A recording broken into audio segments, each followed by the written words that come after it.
Assalomu alaykum do'stlar. Mana yana bitta obyektimizga keldik. Eshiklarimiz standart. Joyimiz hamma palatni saysorli eshiklar qo'yilgan ekan. Hammasi besparov bo'lyapti. Sanuzel ham besparov bo'lar ekan. Zago tayyorlayapmiz. Hozir zamoklarni ochib, mexanizm magnit.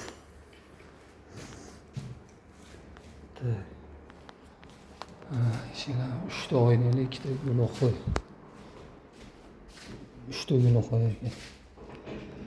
Eshiklarimiz oldingi obyektdagi og'ir eshik, standart eshikdan standart. 220 li eshiklar.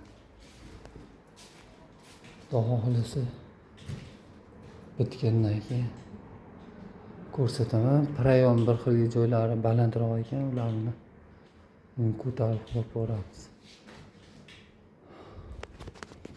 Xudo xohlasa keyin ko'rasizlar. Assalomu alaykum.